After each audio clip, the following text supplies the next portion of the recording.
Turbo and 2K show.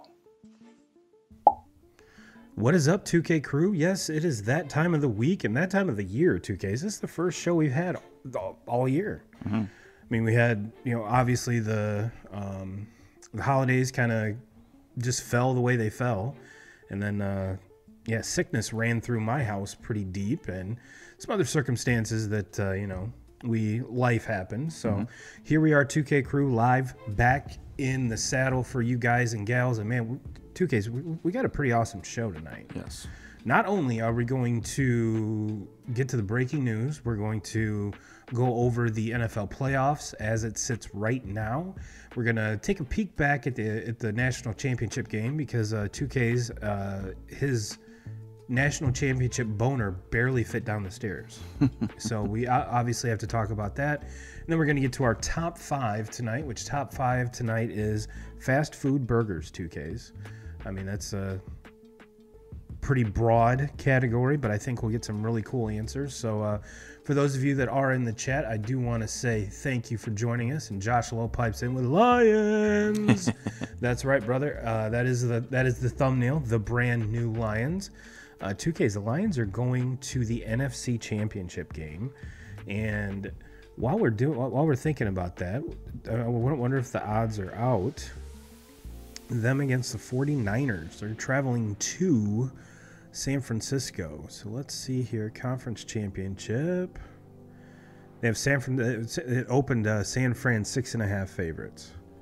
6.5 favorites. So in the game tonight, which we will be live reacting to, we got one screen here that we have dedicated solely to the Chiefs Bills, which 2Ks, this is a hell of a game.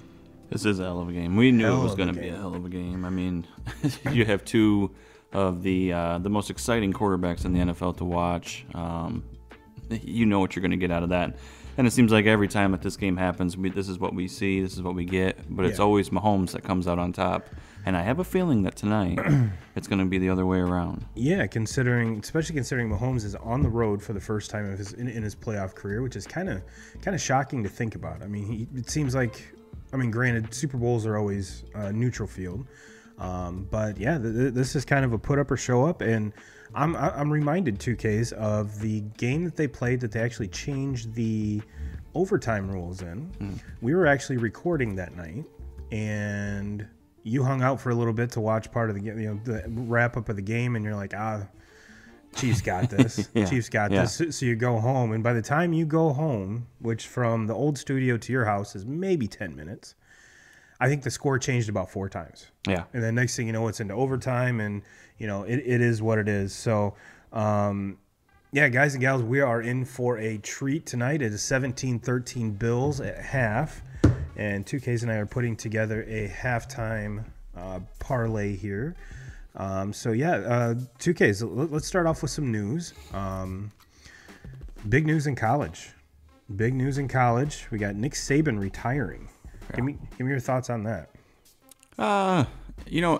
From listening to another podcast, listening to Pat McAfee. If you've listened to all during the college season this year, it was Saban on there every Thursday. Mm-hmm. And I have to admit, listening to him for probably 7-8 weeks there of the season, it really did not come as a shock to me. Just kind of some of the things that he said, about how things were obviously changing with this NIL, with this transfer portal. Basically, he used the quote unquote pay to play. Was what he was always many times when he said on that, and you could just tell that he was getting he was pretty annoyed with that, and I think that at the same time, you can kind of say these other teams were starting to even up that gap that Alabama was so used to having, where for years and years they were the comparable to like what the Patriots were in the NFL. And now teams started to kind of even up with Alabama, and Alabama wasn't quite that runaway, to win the national championship every single season anymore. And then on top of that, his age. I mean, he's getting old, and how much longer do you want to do this style where you're recruiting and on the road all the time? And so kudos to him. I mean, kudos to him for getting away from it healthy. Can still still enjoy the rest of his retirement and life. And I don't care what anybody says, hate him, love him. you have to respect him. He's the best college 100%. football coach of all time, and there's no comparison. And you and I, 2Ks, pretty much the whole time we've been doing this show, we've said and been adamant about just the fact that what separates Saban is the fact that he can have a closet full of 5-stars. You never really hear anyone transfer out of there. You never really hear of anyone bitching and moaning about playing time. You never hear anything about that. And we're seeing now that maybe that's not the case. And granted, DeBoer coming from Washington is a very good coach. Oh, for sure. I mean, Very you good can't coach. look at his career record in college football. I had to be honest with you. Up until this playoff started, I didn't know a whole lot about this guy. I didn't even know that this was only his second season at Washington, and the success that he had and how he turned around that Washington program. For us Michigan fans, we don't forget. It was only a couple years ago, just before DeBoer got that job, when Michigan played them early season and just completely beat the shit out of them.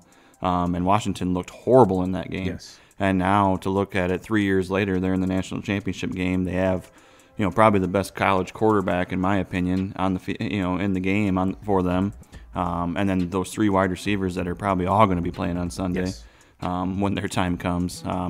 No, it's incredible what he's done, and now going down to Alabama, he's gonna do nothing but recruit really, really well. Yeah. And you saw firsthand what he did with the transfer portal at Washington, and that's something that I don't know if Saban was real big on that transfer portal, and I think the transfer portal is almost becoming just as big now as what recruiting these true freshmen. So. It's adapting to the new game because the game has changed a lot dramatically here in just the last couple of years. Oh, 100%. And we're it's we're watching the Jason Kelsey shirtless in the booth with a Bush latte. I think it was a blue light. Was it a blue light? I think so. But how awesome would it be just to hang out with that dude? Yeah. I mean, that complete sidelight here, but no, we're seeing. I mean, not only the freshman corner transfer, but now their freshman super stud quarterback prospect, and leaving for Ohio State. And big news in coming out of Ohio State. We've got Bill O'Brien as the OC over there. So it's still kind of up in the air whether Ryan Day will kind of give up the play calling duties. But I have a feeling when you're bringing in a dude like that, it's like here. I mean, if you're good enough to call plays for Nick Saban, you're probably good enough to call plays there in Columbus. Yeah, and I mean, and that's been Ryan Day's thing. I mean, right? He's won all the games at Ohio State that they were supposed to win. It's all these close games, these knockout drag out games with Michigan here in the last few years. Obviously, you get into the big playoff games. He hasn't been able to win those. You look at Urban Meyer; he was able to win all those games at Ohio State. You go to Tressel; he was able to win those games. Ryan Day hasn't been able to do that yet. So it's almost like a little bit of desperation there, where they're really, really trying, really, really hard, and we'll see. I mean, to me, when the rankings come out to start next season, I mean, I have to expect it's going to be between them and Georgia for that top team to start the season, and it's hard to argue with Ohio State not being the most talented team in college football next year. Well, since you put it that way, 2Ks, I might have had a few barley pops the other night, and actually looked into and placed a futures bet for Ohio State to win the national title this year, plus 2,000. Yeah, that's just 2,000. insane to me with what they have coming back. But it's quarterback, right? I mean, we watched that bowl game. I understand they got the kid from Kansas State coming in.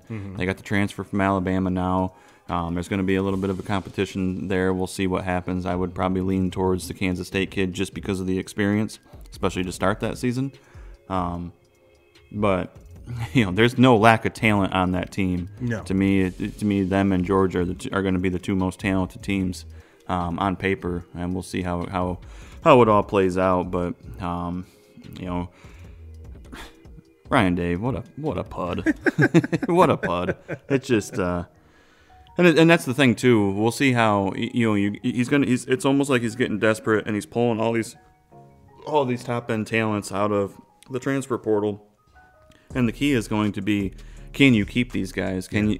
Because you get desperate and you start chasing and you start, bringing in all this top end talent, and you don't even know if these guys are going to be able to play well together or how everything's going to mesh.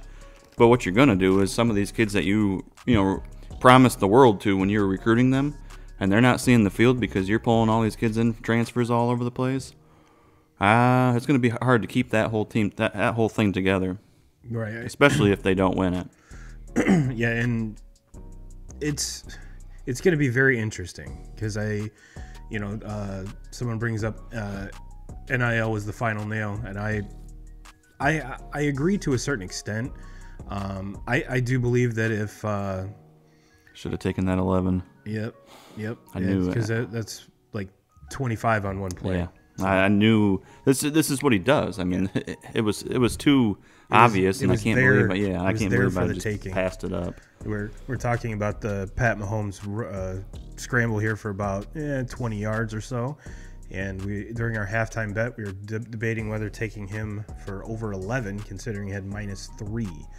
So yeah, that would have been a really, really nice check mark here on the first drive. But what we do need is for him to throw a touchdown pass. That would be nice. That would to Rashee Rice. Yes. But some other news 2Ks. I mean, speaking of coaches, man, oh man, the NFL.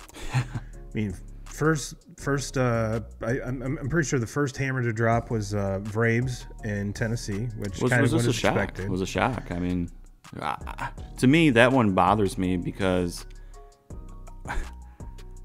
when you look at management there, how did they give him? How can you sit back and say that you gave that guy a chance? Yeah, no. With the roster that he was given, I mean. To me, when Ryan Tannehill is your quarterback, he got to playoff games and won playoff games with teams that shouldn't have even been in the playoffs. Yeah. He was able to make it work. So that one really shocked me. And I don't think it'll kind of depend on what Vrabes wants to do, but I don't think it will be long before we see him back in a head coaching role. No, I completely agree. And yeah, he's taken interviews. I mean, pretty much at every spot that everyone else has in Atlanta. At the Chargers, he's going to be able to pick and choose where he wants to go, and then it really wasn't a shock, but I mean it kind of still is that Bill Belichick, I mean, arguably the greatest head coach of all time, and I do like the fact that it was seemingly mutual. It wasn't like the Crafts were pissed at him; he was pissed at the Crafts. And again, given a roster where how on earth can you win with this type of roster, the way that it's put together. Mm-hmm. But then again, you look at it as not only was Bill the coach, Bill was the GM. Mm-hmm. So where does that? I mean, it's partially his fault. Mm-hmm. Mm-hmm. And so yeah, that's seemingly he's destined for Atlanta. Which one thing there, 2Ks is, I mean. Okay, Atlanta has 0 quarterbacks. Exactly, and that, to me, that's the problem that in New England. Like, he's won with subpar talent. Mm-hmm. His entire tenure in New England. The thing was, he had a badass defense, and he had Tom Brady. Yeah, so it's like he's pieced it together with different pieces forever, and was able to win. But you have to have a quarterback in this league, and there's another one. Nope, he didn't get there. Kelsey's nope. They signaled him. I don't know about that one. That one did not look like he got in. But no, one of the things that without the quarterback there, which leads me to believe that I don't think trading for Justin Fields is the answer for down there, and I'm not so sure that they're in position to draft one of these top tier quarterbacks. So if they are, I mean, obviously they'd have to move up. Mm-hmm. Or take kind of the later first round guys like a McCarthy, which put him with Bill. That'd be pretty sweet. Yeah, I agree. I agree. But I just don't know if McCarthy's the guy right now. Like, yeah. I think he's someone that kind of has to take that Jordan Love way of play behind somebody for a couple years. I'm not saying it has to be Aaron Rodgers caliber. That was just right. That was just best. One of the best case scenarios for Jordan Love that his career ever could have started to play behind that for. But I just feel like McCarthy's still needs.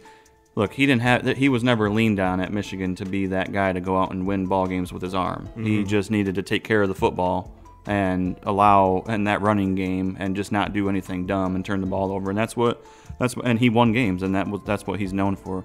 Do I think he has the talent and the arm talent? Absolutely, but I think he needs some time before he just jumps into a role. Yeah, I totally agree. But the overall thing that this tells me, 2Ks, and Jason Kelsey still has his shirt off, and looks like he's rocking a Bud Light this time around.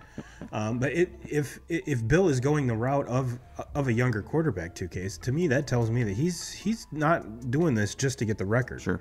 It seems to me like he's going to be there for 5, 6, 7 years, so or longer, depending on how this young quarterback kind of pans out.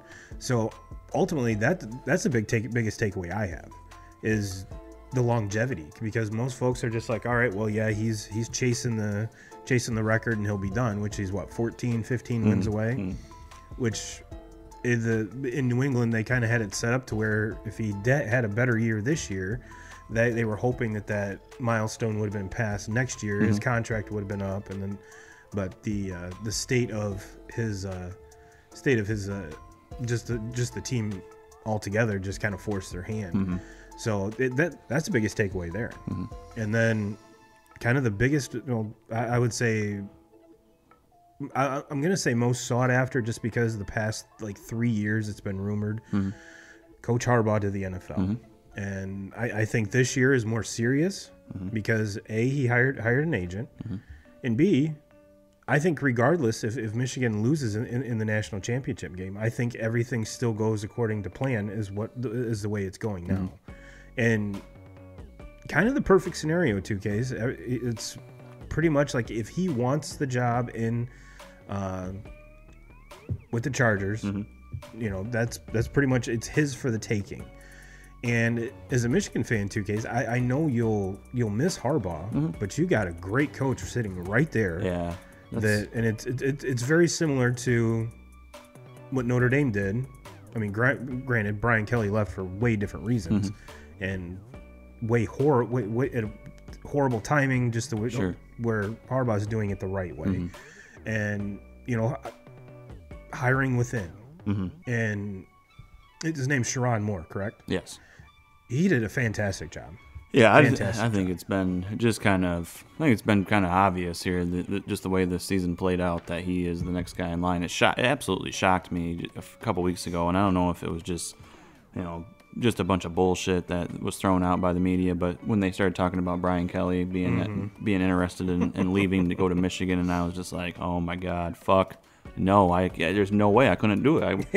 I would never be able to walk back everything I've said about that fucker for the last 5-6 years. Yeah. If he became the coach there, and it just screams. It's just obvious that if Harbaugh chooses to do this, which I believe that he will, that Sherrone Moore, you don't even need to. No. There doesn't even need to be any interviews. Nope. He already did it this year and won big games. Beat Penn State, beat Ohio State. Yep. I think he's done more than enough to prove it. And I think it's important that culture that Michigan has built here, and that Sherrone Moore has been a major piece to that culture. I think you don't want to mess that up any. No. You've got a good thing going. Exactly. Why there's really no reason to break up the band per se, and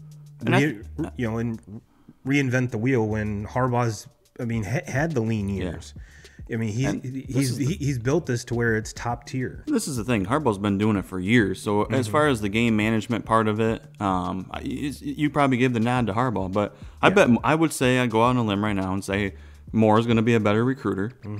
I would say Moore's been a part of that as far as the development of the players. I mean, you don't really put that on the head coach as far as development goes. It's the head coaching job to hire the guys in line to develop those players. Yeah.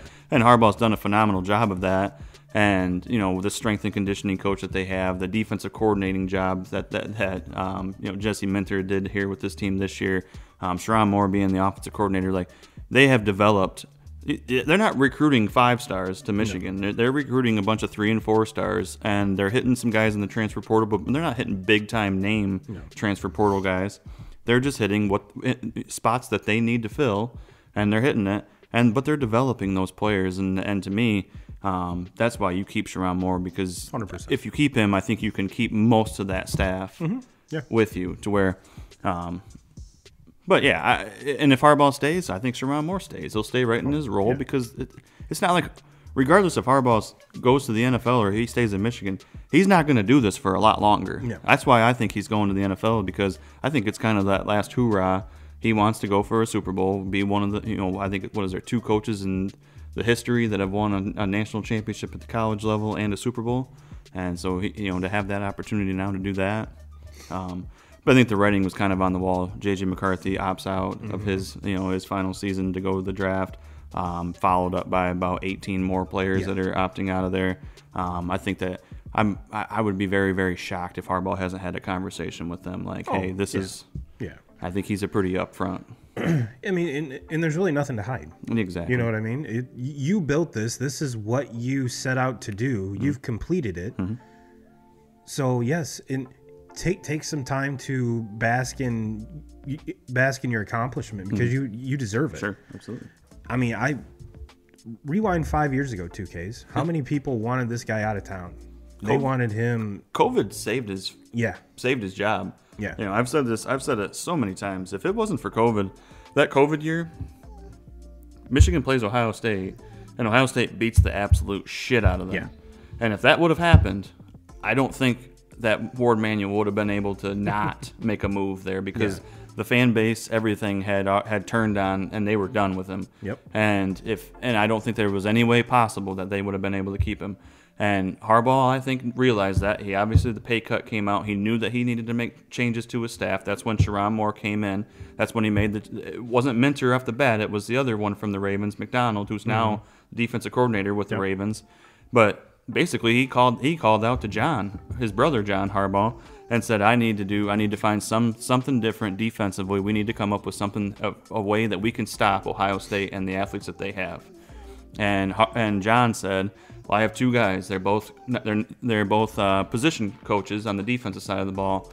They're both young. They're very, very sharp, and they both could use kind of a jump start in their career to get to where they want to be. Which I think both of them, it's pretty obvious they want to be NFL coaches in their careers. But they're both in their low 30s, young and going.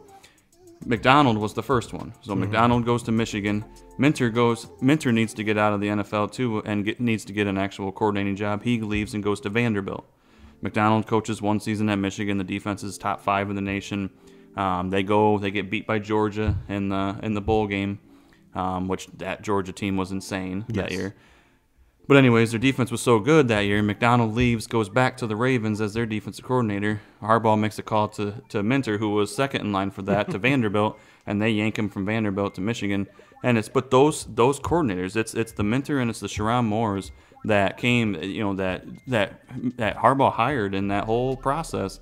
And from that point on, man, they've been everything clicked with them.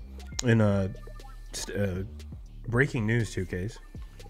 This is a tweet from NFL Research that touchdown by Kelce puts Patrick Mahomes and Travis Kelce have the most touchdowns, 16, by any quarterback receiver duo in NFL history. The duo passed Tom Brady and Gronk. Insane. And how many more years are they going to play together? Yeah, no shit. There's going to be plenty more. Well, yeah, I'm since we've had such a kind of a layoff here, 2Ks, I mean, we can go down the news rabbit hole here forever. But let's jump to some NFL. And we're watching like we said, we're kind of live reacting and doing the show with the Kansas City Buffalo game. Kansas City's up 20-17. Buffalo is driving. James Cook is basically running over everybody. It seems like it's been either him or Josh Allen just trucking folks so far in this game, 2Ks. But let me get some stats going here so far. Box score, here we go. Mahomes is 12 of 16, 161 yards, two touchdowns. Allen's a 17 for 22, 124 yards, but 2 rushing touchdowns. James Cook leads the rushing attack with 67 yards. Allen is at 54. Mahomes is third, 2 carries for 21 yards. So maybe we kind of embellished that last run just a tad, but that's okay. And Kelsey, basically coming out of nowhere, 2Ks. He's had some good games, but we were kind of joking before we went live. It's like, when is the last time this dude had a touchdown? Mm-hmm. Now he has 2. 4 catches, 69 yards, 2 touchdowns. And here goes Josh Allen again. But let's backtrack here a little bit, 2Ks. Let's get everyone caught up on the weekend here. First off, we had Texans-Ravens. And this game at halftime was, tied 10-10? Mm-hmm. Yep, it was tied 10-10. And then it just kind of turned into the Baltimore show. I mean, you can tell they started flexing their muscle, but it wasn't with the 34 points, 2Ks. There really wasn't. I mean, Lamar had 2 passing touchdowns and 2 rushing touchdowns. Had 152 yards passing, 100 yards rushing, which I think kind of was the backbreaker for that whole thing, is just him being able to rush and take off. And CJ 19 for 33, only 175 yards passing, but still rookie quarterback, 2Ks in his first playoff game ever against this Baltimore defense that is arguably the best defense in the league. Oh, I think they are the best defense in the league for sure. I mean, you have Baltimore's the team to beat in the NFL right now. Like, you have, to me, in my opinion, the MVP in the league and Lamar Jackson this year as their quarterback, and then behind and not only the Ravens have gotten better at the receiving position. That's always been the thing, right? You had Lamar Jackson, and he's been phenomenal his entire career, but never really had, outside of a phenomenal tight end game. Never has really had the receivers. And this year he's got some legit receivers and has been playing majority of the season without that tight end that I was talking about. And he's been and healthy Mark Andrews all year, which is the main key. I mean, bet on himself, represented himself, finally got his bag, and you are right that rookie that they drafted has just been a perfect pairing. Yep. And like you said, that what's it? Fairley is his name. Likely. Yep. Isaiah Likely. I think without him stepping up and Andrews, Andrews not being there, this team probably isn't where they're at. Yeah. Even with the defense, with Jackson doing Lamar Jackson things, but man, we have to give props to, because C.J. Stroud this was his coming out party. He was phenomenal. Yeah, I mean, all year. And the point I was trying to get at is 0 interceptions in his first playoff game. I mean, how many other quarterbacks in the league, in league history, can say that against the number 1 defense in the league? Now, granted, the offense was stymied. I think the only touchdown they had was either a kick or a punt return. So it wasn't like they were,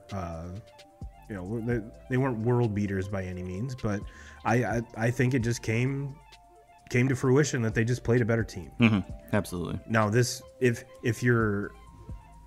a team you have to bet on for the future as well. A lot of this team is very young. I think paired with a couple more pieces on offense, mainly the offensive line, and then just shore up that defense a little bit. D'Amico is going to be having those boys rolling. Yeah. So, and then like you and I talked about last night, getting Tank Dell back is going to be huge. Yeah, absolutely. Huge for this team. There is absolutely nothing to hang your head at. I mean, obviously you're upset because you lost in this playoff game, but you have a rookie quarterback, you have a rookie head coach. Yeah. You lost your number 1 receiver in Tank Dell. You had Nico Collins, who just kind of come out of nowhere this year. Absolutely nowhere. Dalton Schultz, the addition to him on that offense, that offense is going to be very good for a long time. I think you're exactly right. The defense has got to get better. You got to get some better names in there. But another rookie in Will Anderson, who had a phenomenal season too for them. So, I mean, that team is going to be back. Just in the division that they play in, I think that their opportunities they're gonna have a lot of opportunities to get back into things there and be back for these future years. But yeah, it was an incredible season, and I always knew, obviously being a Michigan fan and watching a lot of games against Ohio State, I always knew how good of a quarterback C.J. Stroud was. Had no idea he was this fucking good. No, and I mean, yeah, if you're a Texans fan, you have a lot to be excited about. Let's catch up on some of these comments here, 2Ks. Andrew says, "Did I hear right? Pete Carroll stepped down." That is correct. Now there are some some very contradictory reports coming out that it was a mutual thing. There was some that he was kind of forced out. They're saying he's going up into the administration, so kind of keep an eye on that there Andrew, because I have a feeling it's a story that we haven't heard the rest of. And Julia says, "Go Lions, the roar is restored, #grit." Yes, we are going to get to that game here in a second. Going to get to that game for sure, because A, it was a badass game, and B, it was the thumbnail, so we got to get to it. Capping off last night, Packers fall to the 49ers in kind of a nail-biter 2Ks, 24-21. Let's take a look here at some of the stats. Jordan Love goes 21 of 34, 194, 2 touchdowns, 2 interceptions. Brock Purdy goes 23 of 39, 252 and 1 touchdown. And looks like the Bills have gone ahead. Second straight game with a receiving. Good for him. That's awesome. And Aaron Jones has a huge game, 2K. 18 carries, 108 yards. Romeo Doubs has a big game, 4 catches, 83 yards. George Kittle led the way for the Niners, 4 catches, 81 yards and a touchdown. And Christian McCaffrey, 17 carries, 98 yards, 2 touchdowns. He also had 7 catches for 30 yards. I honestly think he's the MVP. Yeah, I mean, I know Lamar's going to get it. Yeah, I know he is. But man, if you're talking about, I mean, this says it right here. But this is what I don't know if he gets all the credit he should because he does this all the time. Mm-hmm. But again, he's healthy this year, like Lamar, where these were guys that have had a history of getting banged up. So it's good to see them both kind of playing top notch. But I think the nail in the coffin here, 2Ks, was the 2 picks by Love, especially obviously the one end of the game. But again, special teams again. I mean, yeah. It's the field goal kicking, and that's been an issue. that was an issue. Like, special teams was kind of it was what lost them the game last time we were in this situation. Yep. And then you go to last night, and it's not in the punting and kick returns and all that. They've kind of got that fixed, but now it's your field goal kicking and where's Mason Crosby? And that's the thing. Like, it's been an issue all season long. This kid has not been able to consistently make field goals for him, and I'm talking a lot of fucking NFL chip shots. Yeah. Extra points that he's missed, and it's just, and that field goal last night. I mean, to me, that's a failure. You think of what that team has battled through this year, injury wise. They're the youngest team in the NFL. To me, it was just a phenomenal job from the midway point of that season to the end, from what Matt LaFleur did there to turn that team around, and the offensive style that he started running, and the trust that he built with Jordan Love. Because in the beginning of the season, it was almost like he didn't have a whole lot of faith in Jordan Love. I shouldn't say faith, I should say trust. He wasn't a lot of really simple reads, nothing real crazy. And then about the halfway point of the season, it was like he really just, all right, we're gonna open it up and we're gonna let you go. And Jordan Love's game from that point on was fucking top 5 in the league. Yep. He was phenomenal. But you got to give the credit to LaFleur there. Yeah. You got a bunch of wide receivers that nobody's ever even heard of. No, and he schemes guys open better than about any coach I've ever seen. Like, he is I mean, one of the best in all of football at what he does as far as on the offensive side of the ball. defensively, that was a struggle in the beginning of the season. They figured that shit out. I mean, that wasn't they played well enough on defense and they played well enough on offense to win that game. 100%. You have to make that field goal, and that changes the whole game. Then we're seeing an overtime. And the thing is, they had the ball last night. They had an opportunity to go down and win that ball game, and unfortunately the interception was thrown. But they're kind of, to me, in the same situation as the Texans. It's the same thing. I was just going to get everything to that. I just said about Houston. I think Jordan Love, even though Jordan Love's not a rookie, I would say that Jordan Love. To me, I think Jordan Love right now is ahead of C.J. Stroud. I think I would rather have Love right now than Stroud, especially with the offensive philosophy. LaFleur's not going anywhere. No. Texans and Stroud are going to lose that offensive coordinator. He's going to probably go elsewhere. They're going to have to rebuild that again. We'll see. But yeah, to me, it's like the same situation. Green Bay is going to be back. They are going to be able to make another run at this. They're going to be very, very good. They're going to get nothing but better. But yeah, it was how they can, the players did their thing, the coaching did their thing. To me, it falls on the GM there, Mr. Gunther. You have to fucking get a kicker. Yeah. I mean, you have to. We saw it 5-6 years ago with the Chicago Bears when they rolled out the Parkey kid, and just botched it. He's the. That's similar situation here. Like this kid, it's not like he just started missing field goals when the playoffs started. He's been missing them all season long. And for those of you on Facebook, I did put a comment. If you click that link in the comment that I left in the comments, your comment when I pull it up will show up like Andrew's here instead of like this. This is from Joe Mater. My Lions get to play at least one more week. Yes, sir. Yes, sir. Man, it would have been badass if Green Bay would have won that last night. Yep. One more home game for Detroit. Win, go to the Super Bowl. Like, that would have been sweet. Someone here says, Andrew says, diehard Packers fan, but my personal opinion, Jordan Love isn't in it for our future. What? I think you're nuts. Yeah, I think you're nuts. As a Bears fan, I would love to have Jordan Love right now. Yeah, I really.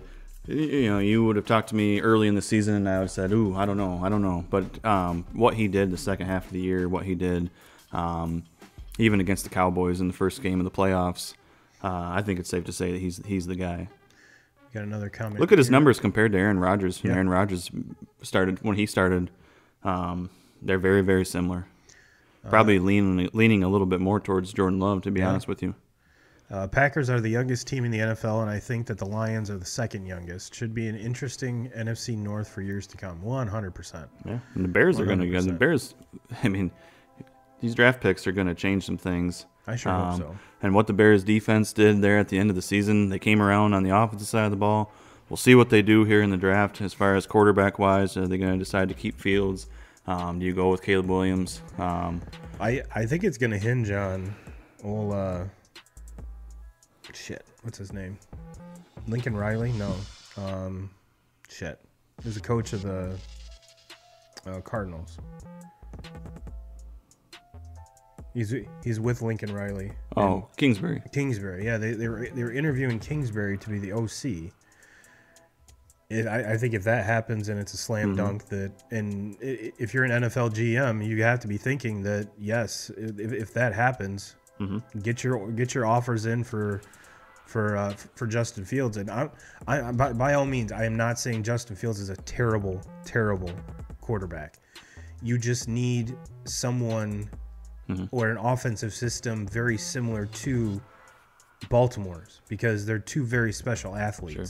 So the Bears obviously do not have that. And, we got Kansas City driving here down 24-20. This is showing out to be, it's going to be an awesome fourth quarter. Yeah, I love it.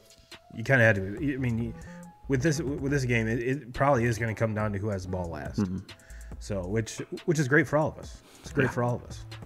Who doesn't want more awesome football? Andrew says here, I was told that last night at the bar, surrounded by Packers fans. LOL. I'm just not 100% sold on him taking us to a Super Bowl. Maybe if he settles down in the pocket and looks at coverages a little better. When he's poised and observant, he's a hell of a hand with the ball. But no, I honestly think that it's his first year starting. Right.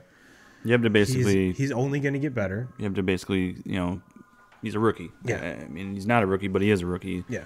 And I think it's just only going to get better as time goes on. And I think he's got, as far as offensive-minded head coach that he has, he's got one of the best when it comes to that category. So I think he's going to get nothing but better. I mean, look what LaFleur did for Aaron Rodgers. I mean, Aaron Rodgers was not having good seasons there at the tail end of McCarthy's era. Actually, Rodgers was awful at the end of McCarthy's era. And LaFleur goes in there and he goes on to win 2 MVPs.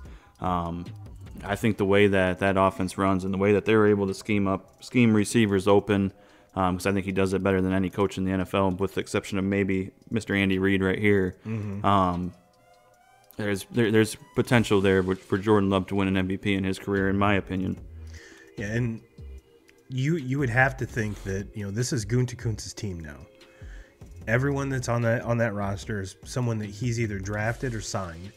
And with I think the exception of Bakhtiari, which again, who knows if Bakhtiari is done, if he's coming back, if he can come back, and given a couple more drafts or a free agency, because I have a feeling there was a lot of people that did not want to play with Aaron Rodgers, but just to shore up the offensive line, shore up the defense a little bit, maybe add a weapon here or there, but you have a great running game, you have a defense that's improving, you have young offensive weapons that are under control for quite a while, and I'm gonna, which then again, how much of a hit is when Jordan Love hits the free, or when they go to extend him, you really can't, as a GM, give him Justin Herbert money. You can't give him Joe Burrow money. So that's going to be a very interesting situation going forward there, Andrew. But yeah, it's if you're a Packers fan, you have to be stoked. Oh, for sure. I mean, look, and it's don't come at me with any fucking sob stories, buddy, because you've had Brett Favre, then rolled that to Aaron Rodgers, and now rolling that to what we've seen so far. Man, that would have been. I thought that was his helmet. It would have been nice if he would have got in. Yeah. But anyways, then rolls off of Aaron Rodgers right into what Jordan Love did this season. I think you're going to be just fine. I think you're going to be fine. We know who else is stoked, 2Ks. Every fucking Lions fan, and they should be stoked. The Lions are going to the NFC Championship game, playing against the 49ers next Sunday. Jared Goff goes 30 for 43, 287, 2 touchdowns, 0 interceptions, which is key for him, 2Ks, which is key. And Pacheco, touchdown. Yep. Kansas City pulls ahead, and if you're playing the drinking, and Jason Kelce still doesn't have a shirt on, just for those wanting to keep score at home. What we've seen with Goff, 2Ks, is when he throws interceptions, the team is bad. When he doesn't, this team is very good. And by team, obviously, I mean the whole way around. And Baker goes 26 of 41, 349 yards, 3 passing touchdowns, but 2 interceptions. Mike Evans has pretty much a Mike Evans day. 8 catches, 147 yards, and a touchdown.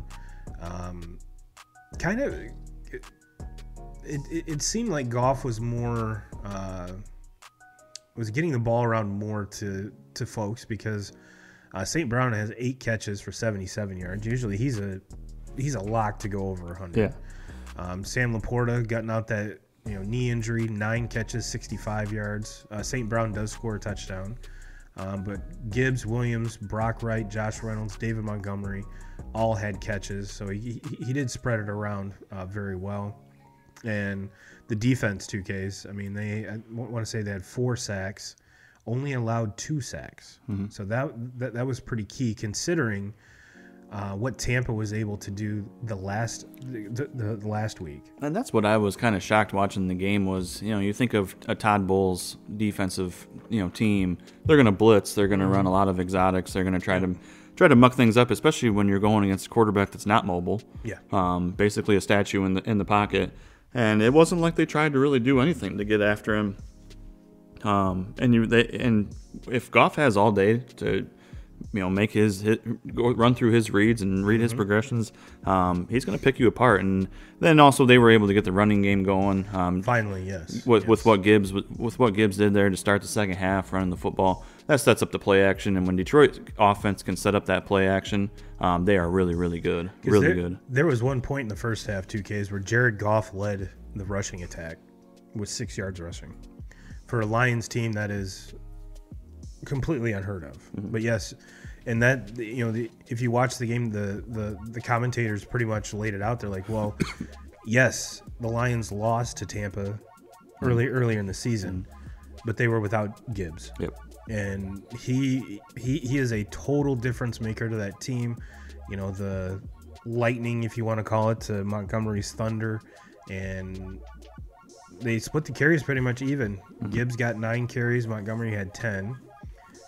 Gibbs did get 4 catches out of the backfield for 40 yards. So all in all, 2Ks, this was one of those games. It was Dan Campbell. His personality just spewed out on the field. They won the toss and took the ball. I mean, who in the hell does that in the NFL now? He's like, nope, we're gonna get out in front of you and we're just gonna beat the shit out of you. And I love it. I love every part of this. I love it. Detroit, every Lions fan should be screaming at the top of their lungs because you guys have stunk for so long, and it seems like you've been the butt of everyone's joke about how you come up with ways to lose games, and it's just awesome. been an epic month for the state of Michigan. I mean. Well, they had because all these Lions fans are also Michigan Wolverine fans, or maybe some of them are fucking Sparty fans, but for the most part, majority of them are Michigan fans. And so you get to watch that where Michigan goes 15-0, runs the table, goes undefeated through all their bullshit that everybody tried to pull with them this year, and then to follow that up with the Lions winning 2 playoff games, you get 2 home games, you beat Matthew Stafford, your former quarterback. You beat him in front of all of your home fans. Then you followed up with another win today. It's been a great month as far as for football in the state of Michigan. Something that was desperately needed. And we got a comment from Miss Julia Proschwitz here. It says, in Goff we trust. It's finally a great year to be a Lions fan. I have been to tons of college games, but the Lions-Viking game that I attended was electric. I can only imagine the atmosphere and excitement in Ford Field today. I can only imagine how many people in Detroit are not going to work tomorrow. Yeah. You might as well shut down the whole city and just imagine next Sunday, 2Ks. Yeah. And it's so fun to watch because when you're watching Jared Goff and just his moxie as the quarterback with Detroit, completely different version of that Jared Goff that was with the Rams when they were in the Super Bowl and lost that game. I think a lot of Rams fans said that year when they were beat by the Patriots in that game that, if we had a better quarterback, we win. Yeah. That was always the Jared Goff just never lived up to the number 1 pick expectations that Rams fans had. And him going to Detroit, like, the city of Detroit fucking loves this guy. The city of Detroit wants the extension. They want this guy to be their quarterback for the future. And I think it shows in Goff's game, the confidence, him knowing that, hey, this whole city's buying into me, and I got out of that where nobody wanted me around, including my head coach, everything. And now you have a guy that, Dan Campbell, that fucking, he's ready to fucking die for you. Yeah, and kneecaps. Just, I mean, I don't think there's any other place that Goff would rather be. No, and to kind of put a bow on it, 2Ks, you kind of saw just an aura of confidence starting about halfway through last year, after the horrid start they got off to last year. Just there was just something about Jared Goff that changed, and when that changed, the Lions changed, and we're seeing it just in full force. And yeah, it is absolutely amazing to see what he's doing. What did we say? What did we say the spread was? 2Ks. 6.5, something like that. Mm-hmm. I think that's too much. Mm-hmm. I really do, especially considering, and I'm saying that because I think the Lions are a better team than the Packers, and if the Packers just gave the 49ers that big a fit, even if the Lions do happen to lose, I think yeah, give me the points on that. Mm-hmm. Give me the points. Joe Mater says the Lions beat Tampa earlier, so I am mistaken, and he says not at all. Go green. Yeah, fuck Michigan State. I just figured he was a Michigan State fan. Sorry, Joe. Well, with that being said, 2Ks, we really can't give any picks for next week because this game still is underway, and there's 13 minutes left to go in the fourth quarter, so I have a feeling there's a lot more scoring. And the Bills just faked a punt and came up short. Did not get it. Came up short. That was not the... That's having no trust in being able to stop Mahomes right now. Well, do you blame him? No, but 12:49 to go in the fourth quarter, a lot of football to be played. Yeah. That you just ran a play that if you don't get it, there's a good chance that lost you the game right there. Yeah. Yep. Julia says Lions are Super Bowl bound. I sure hope so.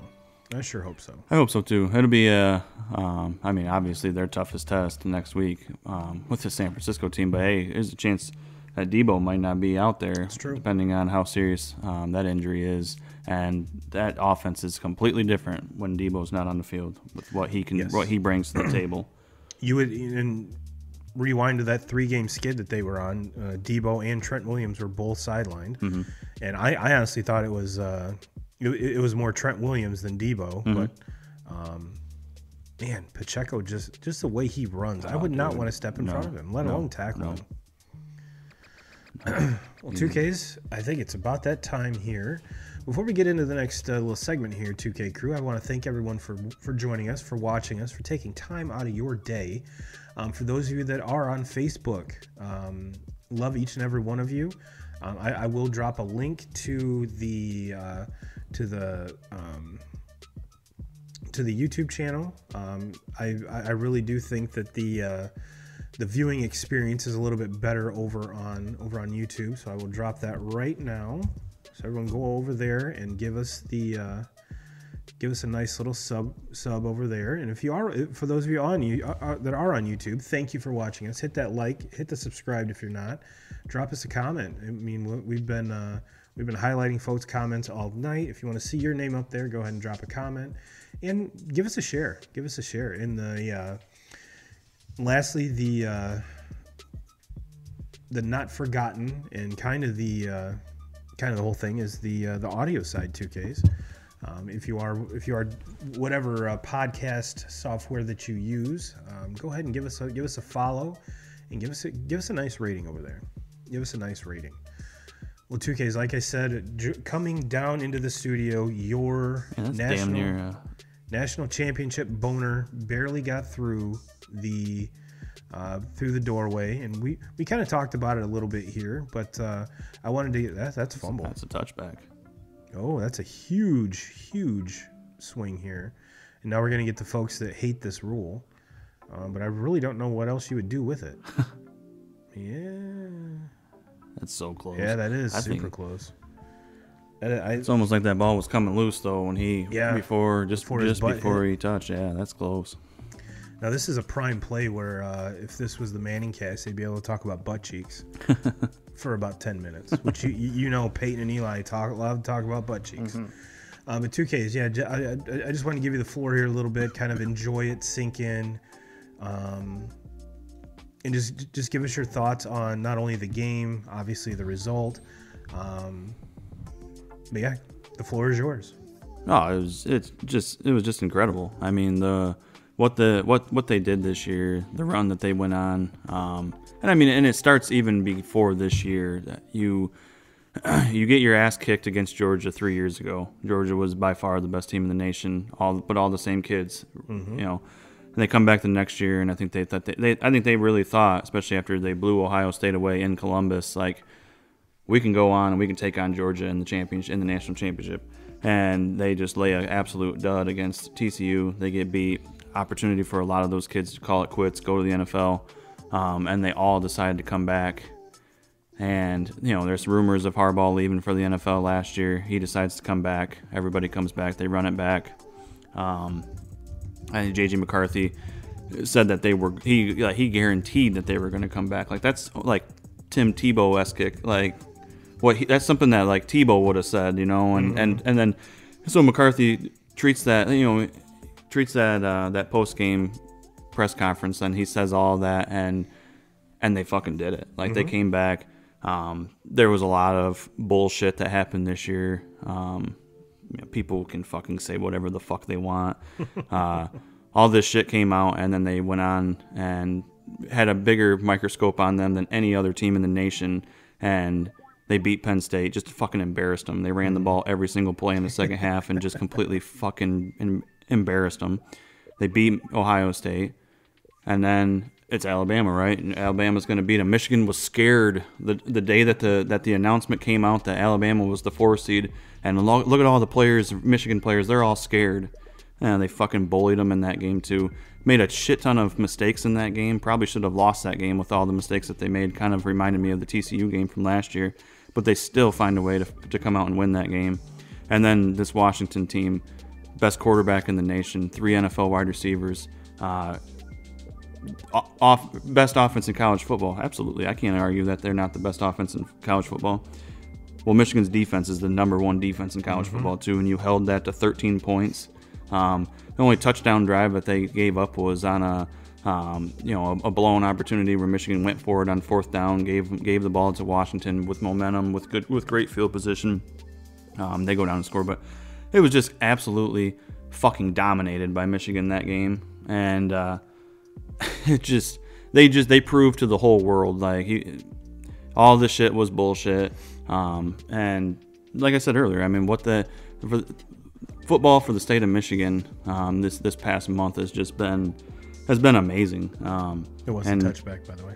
And even to me, even if you're a Michigan State fan, you should sit back and be cheering for what Michigan did, because you know damn well that you guys will never do it.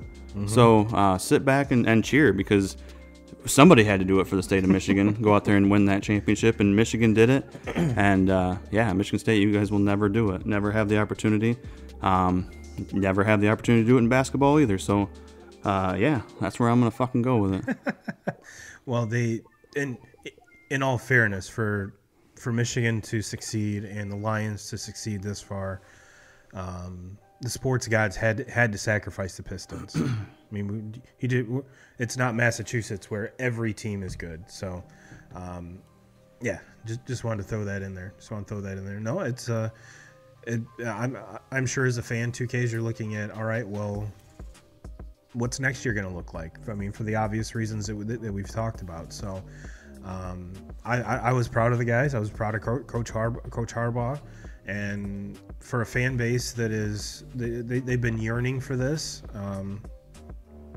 It's awesome. It's awesome. Well, 2Ks, let's wrap this show up with our top five. Today we're doing our top 5 fast food burgers, 2Ks. Do you have your list ready? Yeah, I'm kind of going off the cuff with this one. I mean, I don't even really. From the hip. All right, give me your number 5. Now, I was wanting to do like just fast food. You're just doing like fast food, like franchise, or that's I kind of left it open ended, because after I got to thinking about it, it's like, all right, well, there isn't any In-N-Outs around here. There's no like Shake Shack. There's no, some of the major. When you get the major burger debate, we don't have those around here. So let's just say it has to be a restaurant. Okay. I'll give you my 5 first. Sure. Since I have my list ready. Number 5, I got to go McDonald's. Love a good double quarter pounder with cheese. Kind of a staple. Even if you go single, still a great burger. I will argue I still love the McDonald's fries. I think they're still top notch. But yeah, McDonald's is a number 5 for me. Even though if you do go through the drive-thru and order one, the likelihood of having to wait, I've noticed, is kind of ridiculous. It's like, all right, everything else you have ready, but not the double quarter pounder, not the double quarter pounder. My number 4, give me that the flame broiled goodness of a good Whopper. Again, double Whopper, because I mean, if you're gonna go, you might as well go big, and as a diabetic, you might as well go big with the protein because it's still the same amount of carbs. It's still the same amount of carbs because it's only one bun. It's not a Big Mac. It's not a Big Mac. Number 3, I'm going Wendy's. And sneaky, Wendy's probably are my favorite fast food fries, even though it varies between them and McDonald's. What kind of mood I'm in. But yeah, give me a double from Wendy's. Don't give me this triple bullshit. That's just way too much. Way too much. Number 3 is give me Culver's. That's a good one. Give me Culver's. Love the fries there too. But give me a double mushroom and Swiss. Give me a double mushroom Swiss from Culver's. And my number 5, this is the one that the reason why I wanted to open it up a little bit, because yes, this is I consider it fast food, but their lack of a drive-through I think would have a lot of folks saying that it's not fast food. Five Guys. Yeah. And Five Guys all together. Now the key, I posted something on my Facebook. I believe it was talking about fries, and I said, and Five Guys fries are by far my favorite fries ever. They're kind of like county fair French fries. Love them. The key to that is that if you and your significant other are going to Five Guys, each order a burger and then split the tiny fry, because you get like a whole bag full of fries. You don't need each one of you to have fries. So yes, it is a tad expensive, but all food's expensive nowadays, 2K. So with that, what is your number 5? Well, for number 5, I'll start off with it's one actually you don't ever see them up here, but when we go down to Florida every year for spring break, Whataburger. So I have that one on there just because it's not one that I have obviously only but like once a year. Right. So that's why it just barely makes the list, but it's one of those like we're down there for a week every single year, and it's like a must that I'm going to stop there and get it. They're very, very good. Yes. Very good. Yes. Number 4, I'm gonna go McDonald's. Just how I agree with you 100%. French fries. There's actually times where I get a burger from some of these other places, and then we'll go get fries from McDonald's. But yeah, so you gotta. Are you a quarter pounder guy or a Big Mac? I am a quarter pounder guy. Yes. Yeah, absolutely. Double quarter pounder. I agree with you. I mean, why not? Yeah. Why not? Number 3, I'm gonna go. So I cover at work. I cover a pretty good majority of like Centerville, Three Rivers, over in that area, and I also make my way into Sturgis. Oh, I know where you're going. Every now and again, and so I got to go Hot and Now. It's the only Hot and Now left is in Sturgis, Michigan. So I normally work over there like maybe. I'll make it into Sturgis once or twice a month, and I try to make sure I always go to Hot and Now for my lunch when I'm over there. So that's at number 3. Number 2, get the cheese teasers from there. Oh, those are. You have to when you get the cheese teasers, you have to let them cool down because the cheese inside will scald your mouth. Yeah, scald your mouth. And like I can remember the prices of when I was younger, and the prices have obviously went up. I mean, that's everywhere you go now, but you can still get like fucking 5 double cheeseburgers and cheese teasers and all that and still be under $10, and you can't do that at any of these places that we're talking about anymore. So yeah, Hot and Now, fucking incredible. If it was if there was more of them, it would be number 1 on my list, honestly. Number 2, Culver's. I love Culver's. And we talked about the French fries. For me, Culver's, the cheese curds. Yeah. Yeah, that's number 2. But number 1, I eat one of these way too much, and that is the Baconator from Wendy's. Honestly, and I've had this conversation with my wife, I don't know how many times, and she's like, "You're fucking an idiot."